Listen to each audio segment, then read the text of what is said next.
Welcome to the Kechara Forest Retreat Compost Factory. My name is Kheng, and I'm here to show and share with you how to make compost tea. Basically, how did this idea and effort start? Of course, with no other than Chen Rinpoche. Rinpoche loved the green, and Rinpoche has this ability to create beautiful greens in his home and in around the work spaces that Rinpoche creates. So KFR is no exception. Rinpoche had us, I think, got to know about compost tea, and then he asked us here to try it out. When I was first given this assignment, I was kind of like wondering, I don't even know what compost tea is, and I was wondering whether I would be killing all the plants in Kechara Forest Retreat, because that's what I used to do. So, but nevertheless, with faith in Rinpoche, we started the compost factory. And we have already made 3 batches, and so far, based on result, they have been very good for the grounds and for the plants here. So we will get started now. To make compost tea, we have a few basic ingredients. The first one is worm feces. Here we have organic ones that come in packets of 400 grams each. We have been fortunate enough to have identified a local nursery that provides quality organic worm feces to become our compost ingredient. The next item we need is organic soil. This is what we call high quality soil. You can see the color is quite dark, and here inside this soil they actually have a mix of ingredients. So here you have coconut husk, you have also carbon chips. And then the reason to have this high quality soil is it contains bacteria in itself, and I think of a higher standard. The other soil we need is local soil, because we need to ensure that our compost assimilate well with the local environment. So this one is just basically you dig it from our land, and here you can see the color difference as well. Last but not least, we have organic unsulfured molasses. We put this to activate the bacteria, to start their activity and their growth, so that they will become prepared for our plants. Alright, so now we are quite scientific and organized here. We actually measure what we put inside. So I will start with the worm feces, because this one actually already come measured. So basically we need 1,000 grams. But here I use 3 full packets, which adds up to 1,200. A little bit more would not be harmful. So here, and we put it all into a tray like this, so that we actually mix it together first and have an even mixture before putting into our pail or our barrel. So other things that we need to know about compost. In general, there are so many recipes and there are so many methods. However, one thing, the general guideline is that a lot of people talk about the air or the oxygen we provide for our bacteria. We should not provide too much oxygen, because in that way, too much oxygen encourages their growth to be very fast. And after a while, if the growth of the bacteria is too fast, the oxygen we provide for them will not be enough. Then they start to suffocate and then they die. If we under provide oxygen, then of course we kill them already, I would say prematurely. And the indication of whether we're giving them enough oxygen or not is the smell of the compost. We may say, oh, this is fishy, so it probably stinks. Actually, that's not true. I was pleasantly surprised that the compost actually smells quite sweet. And based on this recipe, the compost, it has a very fresh smell. And the color as well is quite clear. So now, after putting in the worm feces, we're going to add in the organic soil. How much we need to make 8 gallons of compost tea is 2 cups. Cup will be the standard measuring cup, which is 250 ml. Here it's already been pre-measured, so I will just pour it in. And then what I want to pour in is to make it even, because so that later when I mix it becomes easier. Here, where do we buy our organic soil is this one. Here is from also a nearby nursery. Okay. Next is our local soil. Here I have more than 2 cups, so I will share with you guys how 2 cups measure. 2 cups actually means flat. It's not like a mound into the cup. You just put your soil into the cup, and it doesn't have to be compacted. You don't push it in to be 2 cups. You just leave it to be quite loose. Then when it's there, you just flatten it slightly, get rid of the excess, and that will make 1 cup.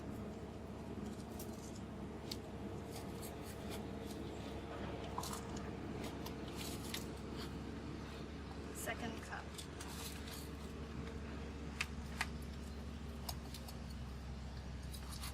And I think, you know, although you're working with fishes and with earth and all that, always try to keep the place neat and clean. Especially when you have bacteria, it's actually even more important that we keep things clean. And then the next thing we do is we put 12 ounces of unsulfured organic molasses.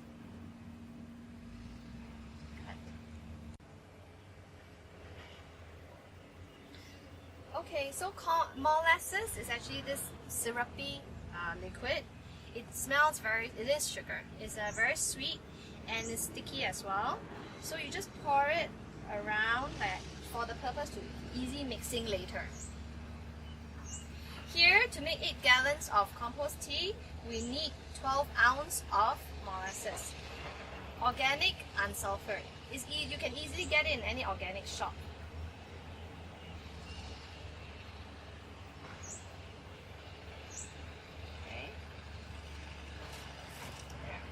So now the mixing begins. Cut your fingernails short. It's easier. You don't want too much of this dark mixture in there. And you can see the fishes of the worm just now was actually quite stuck together. So it's good to break it up so that it actually helps the bacteria to work on it, the entire mix faster. And sometimes, the soil might be different in dryness, and especially the one from our own land. So like for example, yesterday it rained, so our soil is also a little bit wetter because of the rainwater yesterday. Consequently, you can see the mix is a little bit more wet, and that's why I took a little bit more. So you can actually put in a little bit more local soil to make to create more, I think, more texture in our mix. Additionally, also when the soil is wet, they stick together more. So 2 cups may actually have a little bit less than the normal dry compact soil. Consequently, you can also add a little bit more local soil, which I will do that.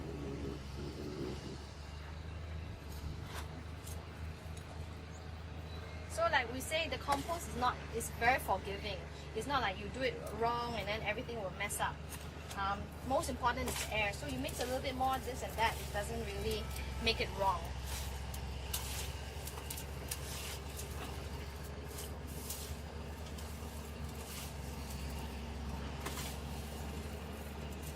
And they did mention that, if you want your compost to be more bacteria based, you will have more sweet. It will be more sweet, so that means more rich in the sugar content. Some people, in some recipe I've read, they actually even put just sugar inside.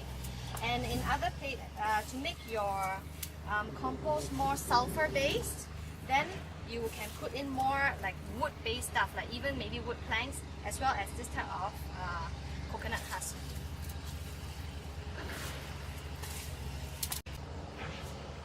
Okay, so after you've mixed all the ingredients together, this is how your compost mix will look like.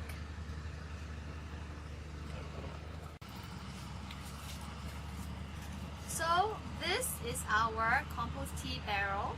It is opaque so that the sunlight does not go through. And it is actually industrial standard. Here is 8 gallon, which is approximately 150 liter. So what we do now is to pour the compost in, the compost mix.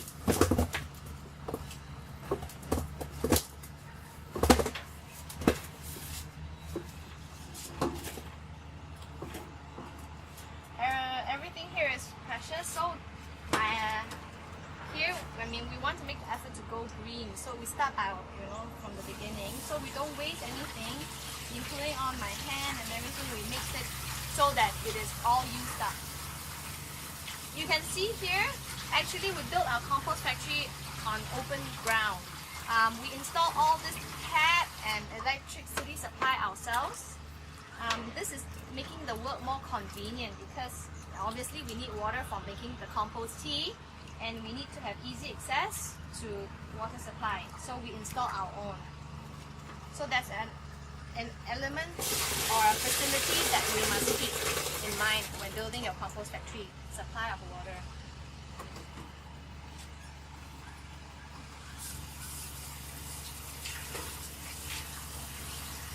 So, just to share a little bit about the past 1 week. The first compost was poured here on the 30th of November.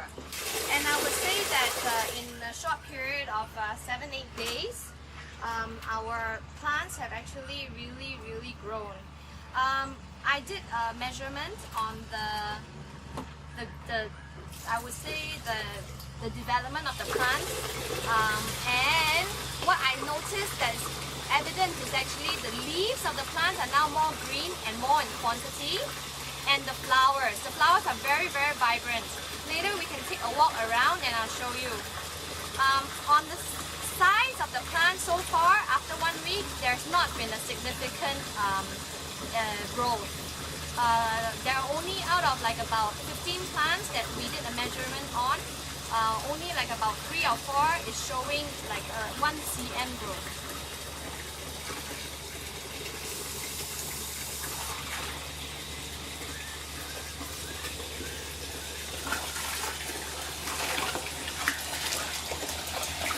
It is important to keep our barrel clean. That is why usually after I finish up a compost, I will clean up the inside and then I will store it upside down. I do not cover it up because I want the air to go through it and dry up the inside of our barrel.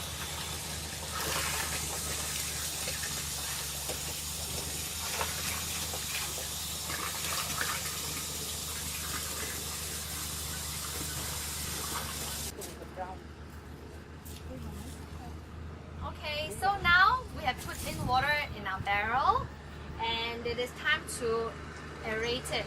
All you need is very simple, actually air pump for the fish tank actually, and we need one with 2 heads. I invested a little bit more. I actually bought the stones that are more, I would say, hardy as well as heavier. If you have the lightweight ones, you can actually tie it to a stone and then after that you can drop it in. Otherwise, these are already heavy in itself and you can just put it in. And also watch out for the length of your tube. You must be able to reach the bottom of the barrel.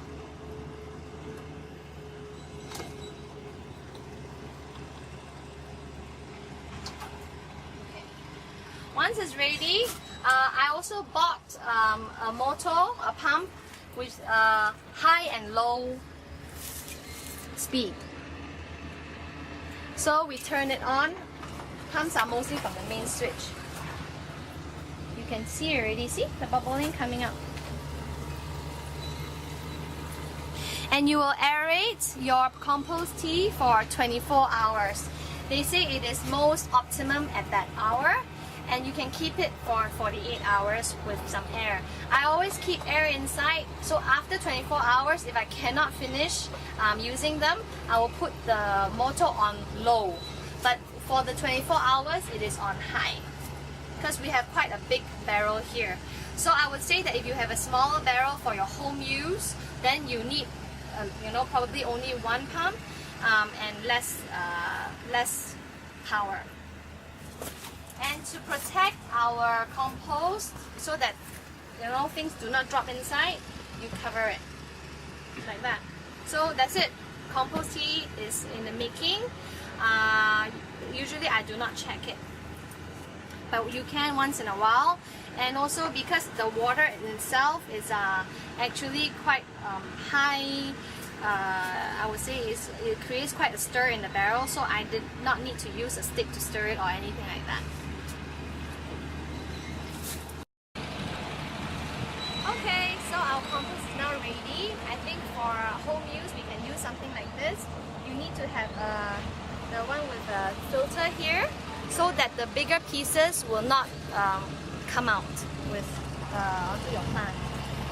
Here, like I was saying just now, our patch, this is our so-called experiment patch, is looking quite good.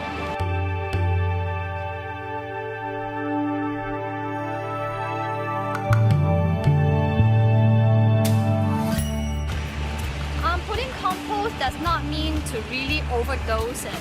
So, you know, you do the normal like fertilizer treatment, you go onto near the ground, and then you pour just a little bit.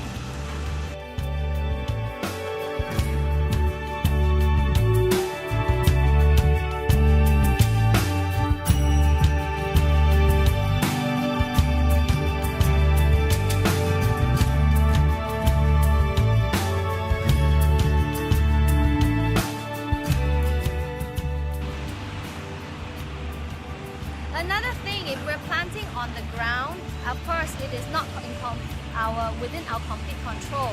So you have wild grass that will also grow. And wild grass are very hardy, and if they're competing with our plants, I would say they are sure to win. Consequently, we have to be aware when we're composting as well to look at the area around our plant to make sure that there's no wild grass that will absorb more of the compost than our plant. So for example here, you will have to pull it out from the ground, and you have to do it gently so that the roots come out. And also I noticed at the beginning when I was planting, the smaller plants that had a lot of these wild grass around it, the density of the wild grass was more than our own plant. So, you know, because when you're smaller, when you're having these strong things compete against you, you will really hinder your own growers. For bigger plants, it's a little bit, I guess they can still somewhat survive, but not so well. So, you know, these are some of the results of the wild plants on our flowers.